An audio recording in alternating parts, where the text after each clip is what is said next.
Welcome to the Focus on Why podcast. I'm Amy Rowlandson and I ask my guests one simple question. Why? Focusing on the importance of why, I share with you the relatable, uplifting and inspiring conversations I have with people from all walks of life. This podcast will encourage you to focus on your why to enable and empower you to achieve the success you desire. Have a purpose, have a plan, focus on why. Before we start, I would like to draw your attention to my weekly email newsletter, Friday Focus. Each Friday, I focus on one topic with one action arising. The link to sign up is in the show notes, or head over to amyrowlandson.com and sign up right now. Today on Focus on Why, I am joined by Isaac Kenyon. Welcome. Hi, Amy. How are you? Keeping well, thanks. Great. Nice and sunny today. And we have a thank you to Alex Staniforth, but he probably doesn't know why. But you listened to his episode and you reached out to me and said, I'd love to be on the show. So here we are. That was Alex Staniforth from 128 Mind Over Mountains. Yeah. Alex and I, we both do different things in adventure and mental health. And it's great to have listened to his episode and see, him using the platform for good. And I thought I could also use the platform for good in my own right. And what does that mean? Well, to me, to use the platform for good is to spread positive impact, to inspire others to, achieve things and to overcome hurdles or obstacles, to believe that they are able to make a difference and to find happiness. All in one day. Well, we can try. Usually it takes quite a lifetime. These things are always being worked on. So tell me a bit more about the combination of adventure and mental health. How's that come about for you? Yeah, that came about a long time ago. I'm now 30 years old, so that would have been when I was 18, 19 years old. The relationship with adventure and mental health, that's kind of when it was born. And it developed from some of my deepest, darkest moments of my life. And it's been an incredible light for me. And it's got me through some of the most difficult times. Being able to understand that relationship and use it to get myself into a really good, mental well-being position, but also a position where I can help others. And it's been an incredible journey since I was 18, 19 years old. In long story short, nature saved my life. I was very much at the point of suicide and had some incredibly difficult mental health struggles. And it was moments of connection with the outdoors that was giving me hope and keeping me going. And it was, how to explain, the adventure side of things came into its own because I found getting outdoors is an adventure in its own. Getting in with nature is an adventure. Leaving the comfort of home, getting out of the box that we so live in our rooms and wherever we work and things like that, and getting into the wild, chaotic spaces of the outdoors. That has been an incredibly huge shift in my life, and has helped so many other people. When I started sharing my story, the amount of people who resonated with it, who said this has also helped me too. Alex, for instance, Alex Staniforth, he had the same sort of situation, I guess, but his mental health conditions were slightly different to mine. And yeah, it was such a journey that I'm still going on right now. I'm still doing adventure and mental health focused things, but I've also grown to love sustainability and finding balance and protecting the planet too. I've kind of given more back to nature in the last 5 or 6 years. And what for you, Isaac, constitutes as nature? So nature is sort of everything around us and ourselves. So I see us as part of nature. I see every object, every material, every single thing has come from nature, which is, I call it as the earth. Everything has come from some sort of resource. There has been some take to create such things like laptops allowing us to do this podcast and so on and so forth. But nature to me is everything. It's like a state of equilibrium as well, that requires balance for a healthy lifestyle, for not just humans but everything else that's living. In nature is life. And for you to share that you were able to understand the relationship, and you said that nature saved your life. What do you attribute to being the savior of your life exactly? Yeah. Yeah. So at the moment of reconnection with nature, it happened when I was at my least disconnected moment. I was so far detached from nature. I was living within four walls, doing my thesis and my dissertations at university, and focused so much within the computer screen or the four walls of my laptop screen. And I was not getting outdoors. I was not mindful of the outdoors and what it is about nature, that gave me sort of safety and the chance to open up and think about what I really wanted, the chance to reflect, the space to think. I find that in society, especially society that's focused so much around digital technology and so much around instant communication and so much around productivity, that we get lost in the fact that we are human and we cannot move at the pace of a computer can. And when I was at university, I was getting carried away, and I was, all these productivity apps, and I was so immersed in contact time with the laptop, and I forgot about what I really wanted, and I didn't have any space to think. Notifications kept coming into my head all the time. My phone was buzzing all the time. And when I got out into the outdoors, it was the one place that didn't want anything from me. It didn't need anything from me. It was like, I'm good, Isaac. I don't need you. I'm just going to be here and give life to everything around me. You're welcome to come join. But it wasn't like, you need to do this, or you need to like look at this LED screen, which is going to take strain on your eyes, or it wasn't asking or taking in any way. So that's why I say nature saved my life, because it gave me that space, and that time to reset. And I think sometimes when you're in a state of poor mental health, such as I was, anxiety was one of my major issues. I needed space to think, and I needed sort of mindfulness and things like this to come in to kind of relax me and slow things down, because with anxiety you speed up and you overthink, and the problem that can develop into a state of depression and suicide and things like this. So I definitely would say nature allowed me to slow down, and that was what was really key to my survival. And I think actually it's the key to the human survival as well. And it's really interesting that you were speaking about the anxiety and the overthinking. And yet, when you're out in nature, it gave you the time to think. What was the difference between the thinking in those different spaces? That's a really good question. And the thinking in a productivity setting is, how can I do this? What should I do next? To-do lists. Whilst the thinking in the nature, it was more about, how are you feeling? How are things going? Are you okay?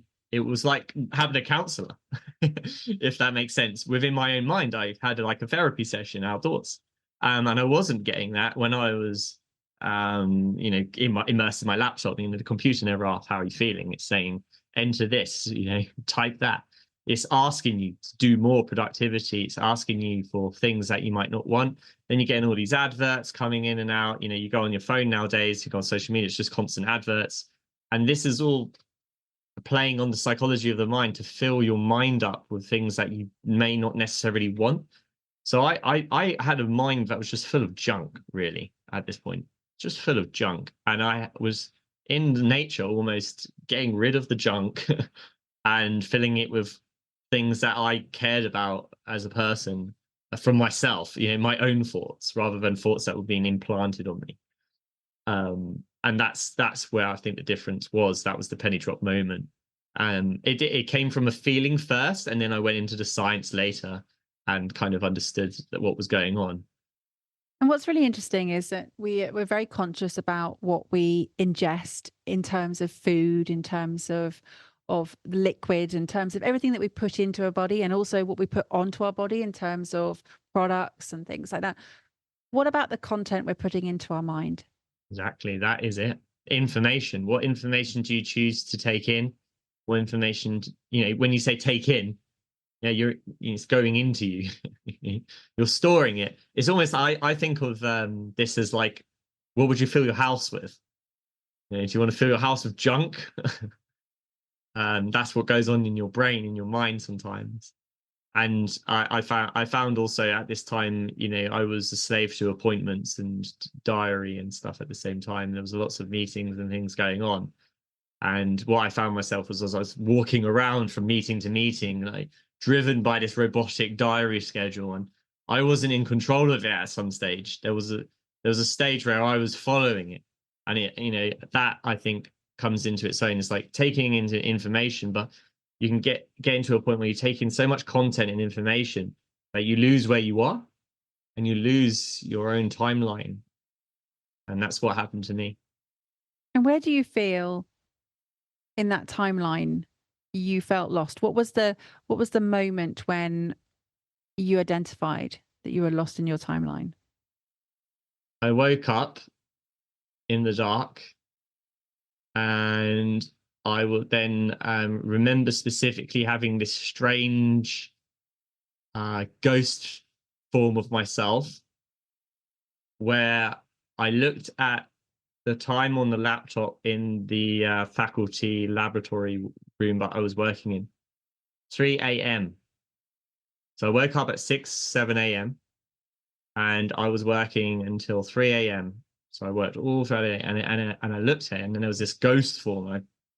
I took myself out, I looked at myself, and I thought to myself, I watched myself almost for a sec.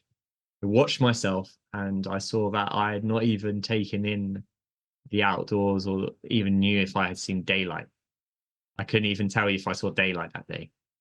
I was so engrossed and so lost in all this work and productivity and things going on, and life just going past me, that I didn't realize what happened on that day. And some people might say, well, you must have been having a good time. It must have been really great. You doing what you love, time flies when you're having fun, all that stuff. And I was like, no, no, I was unhappy. And I was more unhappy that I realized at 3 a.m. I've been stuck here doing this thing that I'm not happy about, and not realizing that, there was more to life in terms of balance that I was missing out on. And I look back on regret like this moment in time massively. I was so unhealthy. And then I reflected a lot around, lifestyle choices. I would get takeaways. I would buy from shops, breakfast and lunch, just on the day because it was quicker, just to be more productive. I was drinking so much coffee, so I couldn't sleep properly. And it was all about productivity. And I wasn't doing much exercise. It was probably not my best health at that time. And it was nature that kind of reset everything, pulled me back into reality, changed me, gave me that time to think and reflect. When I was in nature, that's when I was reflecting on this lifestyle I was living on. And it was so odd because I could have had a conversation with a therapist about this, but I wasn't thinking about it being a mental health condition at the time. I didn't realize I was having an issue. I kind of did self-therapy, but I ideally, if I knew where to go, I could have got the answers a bit quicker. And do you still look back on that moment with regret? To an extent, I do look back in regret, because I feel that I should have spoken up and said something earlier. I should have had the courage to do so. I know obviously there are stigmas and things around being the tough person, not telling people how you feel, but I do feel if I was more courageous, I could have said, something's up, I'm not feeling good. I'm not liking this. It took me to feel how I started noticing this walk I was having. I was walking through some woodlands on the way to the building that I was working in. And I got to the state where that was my highlight of the day. Loved that walk. Just didn't know why I loved the walk. So what's it about these forests? It's just forest. What is this thing? That's just so amazing. I was hitting goals, milestones. I was hitting first class degree grades. Everything was pretty stellar. But why was walking through the forest more amazing to me than all of this other stuff I'm working towards? And that was kind of a bit more of a realization as well. And when I started doing a thought process of what was making me happy at that moment. So with the power of hindsight and knowing the moment where you realized that you were unhappy, stuck, and you just shared that you wish you'd seen that sooner, and there were all these different unhealthy lifestyle choices. What shifted for you, and where are you now? A lot shifted for me. So a lifestyle change had to shift. That was my first my first point of action. I had a to-do list, of course, because I loved to-do lists at that time. And the to-do list was change lifestyle. And then from that, there was a to-do list within that. But that was my first thing to do. So I started to realize that the outdoors, I loved it. I set myself some challenges to get outdoors a bit more. It was the first thing. I just thought, this walk through the woods is what I like the most. I'm going to do more of it. So I started with that. Realized, obviously, in doing that, your mindfulness, you're getting it. You're getting vitamin D. You're getting exercise. You're getting time to think and kind of meditate a bit. And you're also getting endorphins and things like that. So all these happy brain chemicals I was depleting were coming back from this one act of just getting outdoors. And there was a lot of wins with just increasing that. So lifestyle change to incorporate more outdoors was important. And then I started to increase the amount of sport I was doing. And I did get to a point where I had to make a decision where there was a critical moment where I had to make a decision of, I do not care what grade I get now. I am so unhappy. I couldn't care less. And I just had to just take ownership. Once I started dropping that sort of productivity and those high goals that I set myself, everything started to get better. And I started to find a bit balanced. And then, in fact, my actual grades improved from doing less and being healthier. And that in itself is, feels obvious. Obvious your grades would be, Isaac, but when you're in that moment and you're, getting carried away with it and you're seeing, I've got a bit of energy, I could squeeze another hour here. And then that becomes a habit. Oh, now you're doing 9-hour days. And then the next day you're like, oh, I could do another hour here. Then it's 10-hour days.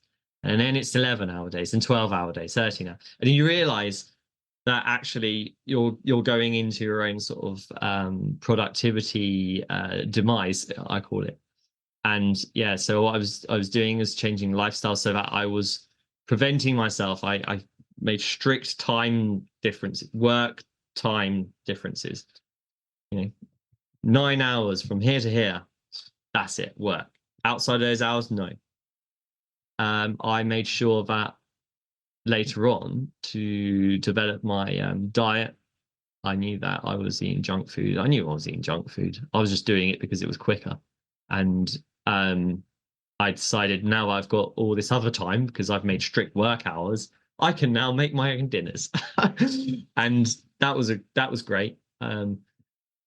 So yeah, lifestyle was the first stage, and it was, I think I'd say to any person that is looking to make a change is look at what you're doing now, every facet of your life. How do you spend your hours throughout the day?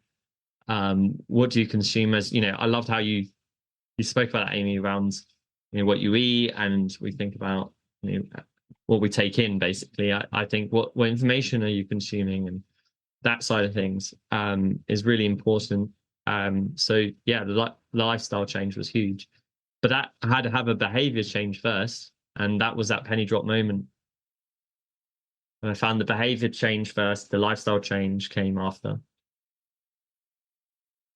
And what is it that you're now doing? You mentioned about helping people to make a difference and have happiness as part of that, as well as that package of overcoming hurdles and spreading a positive impact.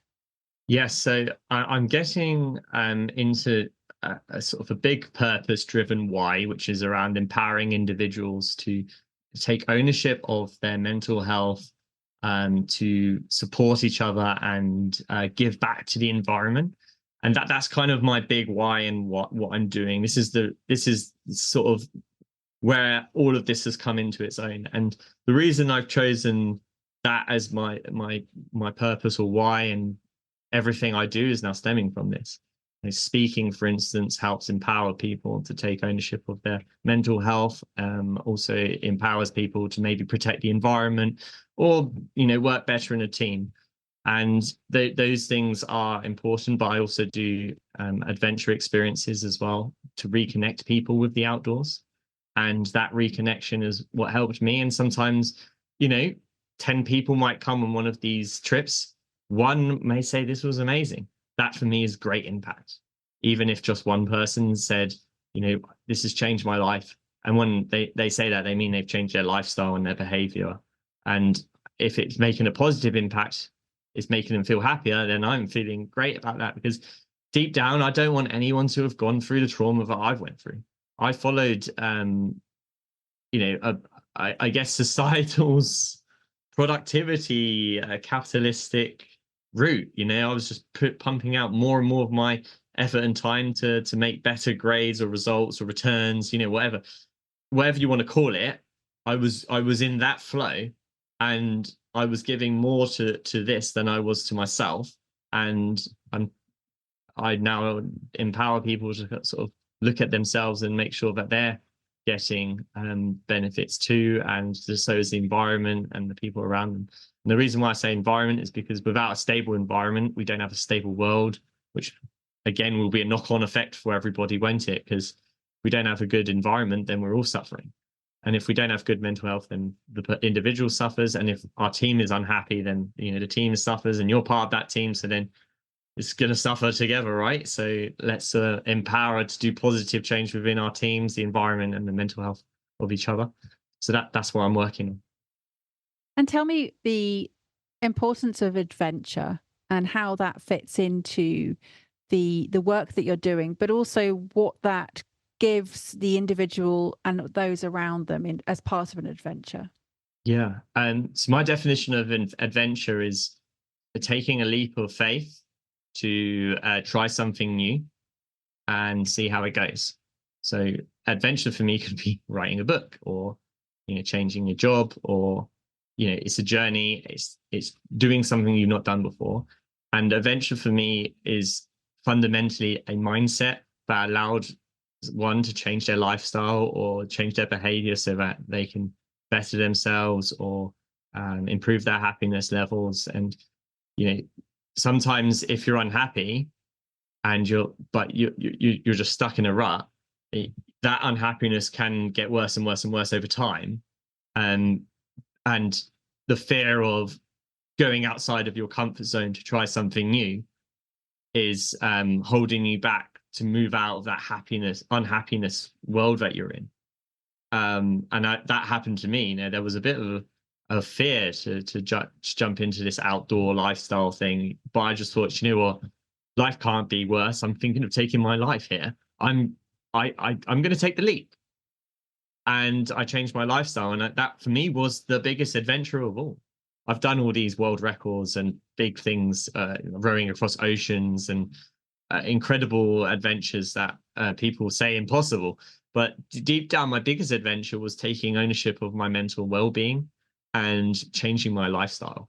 That was my biggest adventure, and I'm still on that journey now.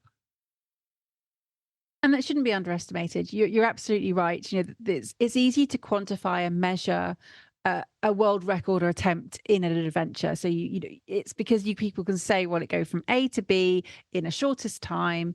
But taking control and ownership of your own mindset is not measurable. You don't, it's not something that you can easily quantify and qualify. Yeah, exactly. I agree with that. I love that statement. I am struggling still to try and quantify it, but I think the impact and the happiness levels post doing the lifestyle change have been far greater during those 2 years of, like, I call it hell on earth that I was in. So I don't need numbers to prove that it was a good move or a good adventure, but I do feel it was a great adventure. And for this incredible adventure mindset that you've got, what is it that you would like to achieve in terms of encouraging others to join you on this adventure that you're on? Yeah, I mean, if we could all live in a world where we're not in the state of depression or we're not developing poor mental health issues, or a world where we're not losing X amount of people per year, that for me is like a goal worth working towards. And that for me is kind of my achievement would be to have an impact to help as many people to come out of these dark moments as possible. And a lot of the time, speaking with lots of mental health experts that I work with, it is lifestyle and behavior, and it's a mindset thing that gets you out of these difficult moments. And more often than not, there isn't enough support around the mind for everyone in the world. But there are a lot of people who have platforms that can spread awareness messages that can kind of give you that moment where actually, you know, that person's making some sense here to me. That's resonating. And if I can be that person who helps that person resonate, they just listen to, you know, what we were talking about, and it inspires them to take some form of action on lifestyle change. That is a big achievement as well. And what is the role of meaning and purpose in all of this for you, Isaac? I think without a purpose, it can be quite easy to follow the journey that others lay out for you. So I found that during those 2 years of deep unhappiness that I was in, I was following steps carved by others for me, and I wasn't following what I wanted to do. And that was manifesting in negative ways. So when I came out of the difficult spell and I reconnected with nature and I realized I wanted to get more outdoors, I wanted to help others reconnect with nature because it's so great, and I wanted to protect nature. That was the moment where I got my purpose for the first time in my life. Up until that point, I was following carved footsteps from others. And it came to a point where I was so unhappy that I wanted to take my own life. And I think having a purpose that is made from yourself, that comes from within, not from what your parents may have said to you, what your teacher may have said to you, what your friend may have said to you, comes from yourself. You know, I'm not going to come on here and say your purpose should be this. You know, I think it's very important that it comes from within, and that is my sort of view on this.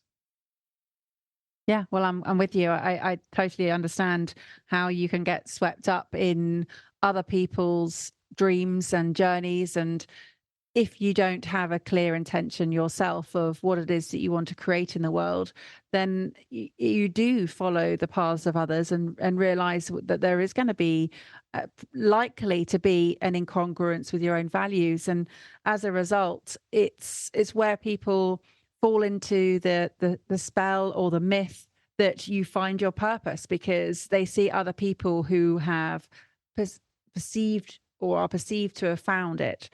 And it's not true. You build it, you create it. It comes from within, and it is something that is unique to you. And you're absolutely right. It's not something that can be prescribed.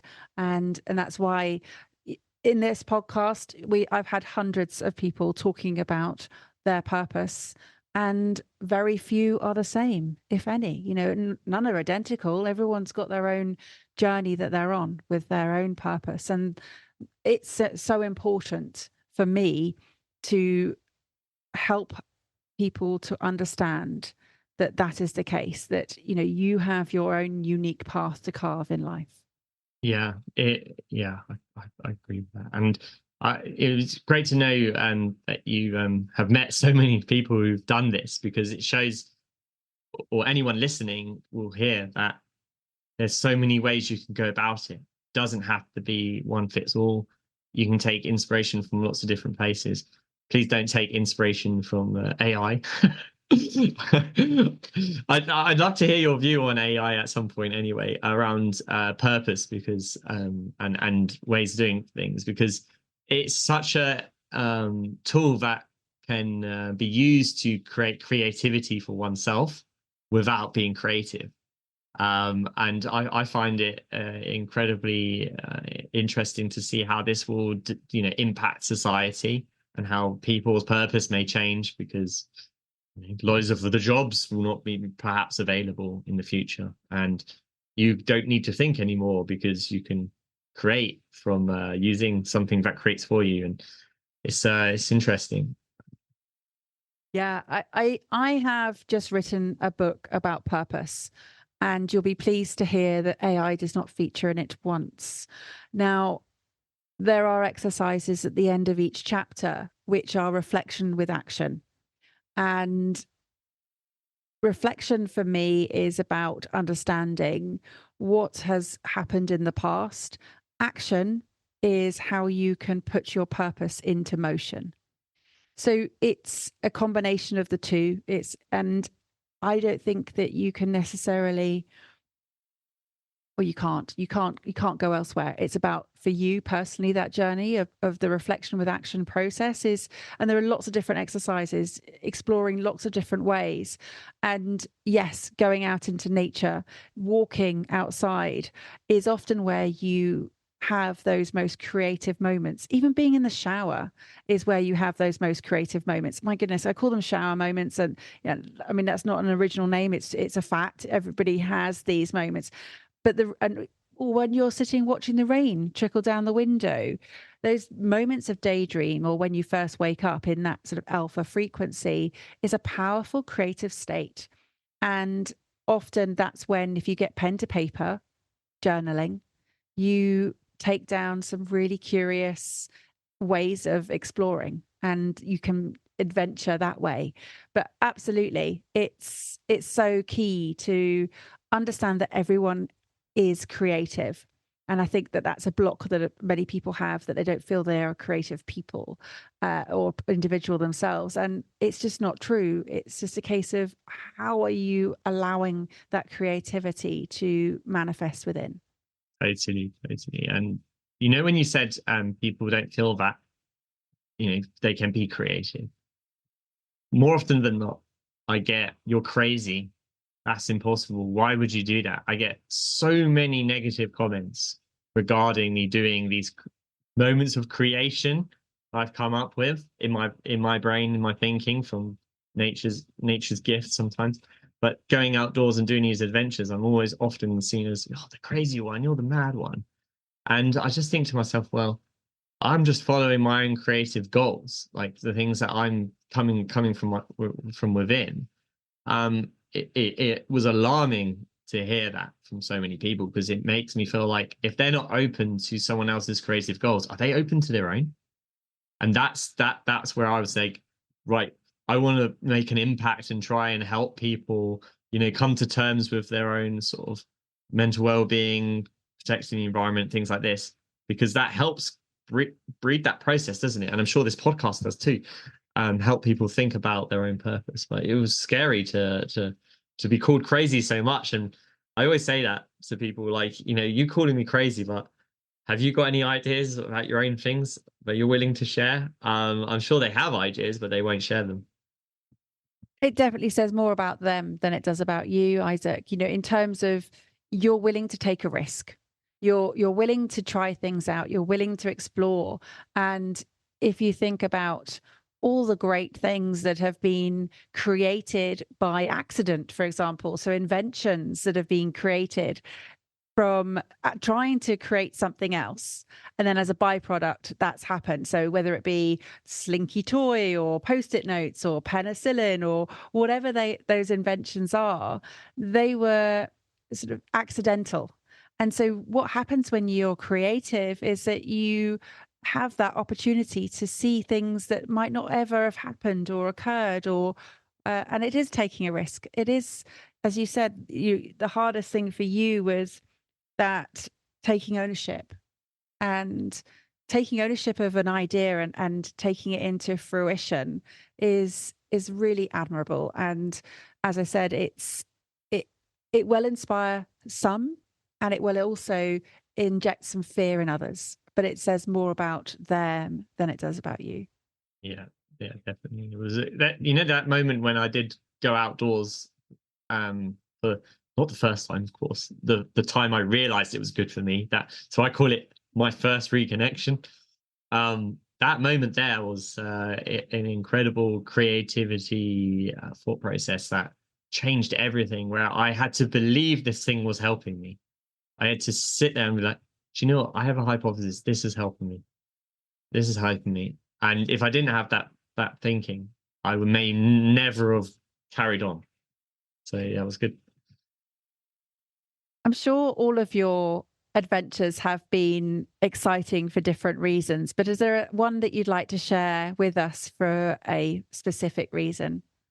Yeah, I have one special adventure that I think actually brought the why in its own. And it was the 40-day Atlantic Road Challenge. And what was special about that adventure and why I want to share it in this podcast around the why message was that it was the first time in an adventure setting where the combination of different people's whys mattered a lot. So it was very interesting because we had a team of 4 who rowed across the Atlantic Ocean. All 4 of us had different visions and goals and aspirations and whys and purposes and things like this. And it was one adventure where it wasn't just a one day, it was a 40-day challenge. You're completely out at sea. You're reliant on each other all the way through it. It's a team effort.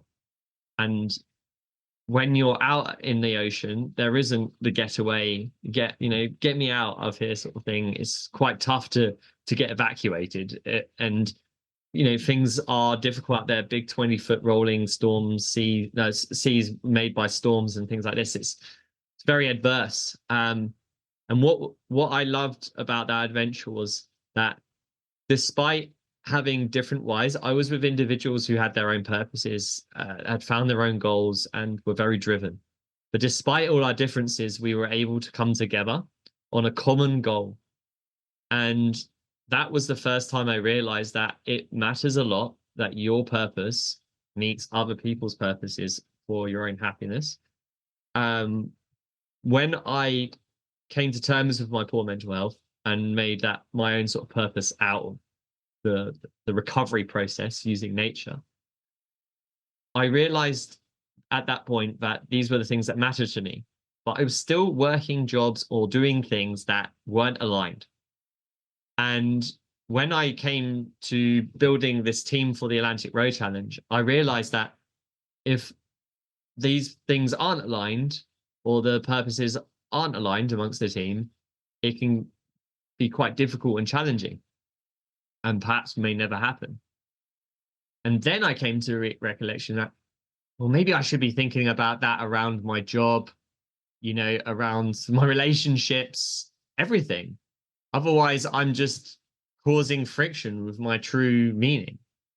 So that Atlantic Road Challenge, when I started building a team, I realized actually that I needed to think about how does my why fit in the wider world in all other contexts. So not only being strong to myself and having my own creative purpose, but also how does my creative purpose fit in with the world around me? And I did realize that perhaps it was quite different. It didn't really fit the purpose of a bank, for instance. I wasn't fitting in with a lot of companies. So that was a big eye opener for me. And when the team and us, well, when the team came together for the first time, we started talking about our goals for the challenge and what we wanted to achieve. And knowing that there were so many differences, we had to come to terms with a lot of difficult friction moments. And we had to create a specific purpose for that specific campaign. We called it project that we all aligned in, but we didn't 100% all have the same purpose in. So some of us had to kind of have a consequence. There was some sort of thing that we were lacking that fed our souls, but we did it for the wider purpose. And I find that with organizations as well, that you can go into an organization and the whole thing might not speak to you properly, but you do it anyway for the money, or you do it for the career stepping stone ladder. But you're sitting there and like everything they're doing is not aligned with you. So that was a really interesting game of how much purpose or how much of myself can I take away to allow this thing to happen, or to be part of this system or program or whatever you call it. And I've started to, since that journey, that Atlantic Road journey, I've started to apply that to everything I do, my relationships, my work, everything. And I've realized that I can't get almost 100% everything I want, which is fine, but I can get quite a good 80% in most places. And as long as some areas speak my purpose stronger than others, it seems to balance well. But that was a big adventure in understanding that balance and how I fit in with the rest of society. Once I've discovered what I cared about the most and my purpose and why and things. Yeah, I love that. And was there an actual purpose that you wrote down between you? Was there a defined one that you had? Yeah, it was to get across to the other side, having done certain things that made each of us happy. So we all had a list of things that would make us happy. One was, if a whale came, could we swim with it? Or, it's just fun things, right? I would like to be able to have Christmas Day, for instance, Christmas Day where I can call my family and I can relax and not do anything for a bit, not row for a bit. Can you make that happen? And so someone would do more rowing shifts to allow that person to do all of that. Others had other things where around the type of food that they wanted, or it was just like certain things that would make us happy. And it was a bit of a compromise, but the goal was to get to the other side, having had a great time, and enjoy the whole journey. And we did. It was tough because when it got to sort of midway, we had to remind ourselves what the goals were and things like that, because if you're so driven and you're so purpose led, and this is ingrained in you, sometimes your ultra self can be like, come out a bit. And we had to have several meetings on this Atlantic boat, several meetings, which was hilarious. People say, you had meetings on the boat, and I said, yeah, we had to get us back onto the same track, because people go off in different directions over time. You give a person a task, and you come back at the end of the week. I can guarantee they most likely haven't done the exact thing that you planned, but that was kind of the case on the Atlantic. We had to constantly touch base on it. But yes, that was the main goal. That was the common goal.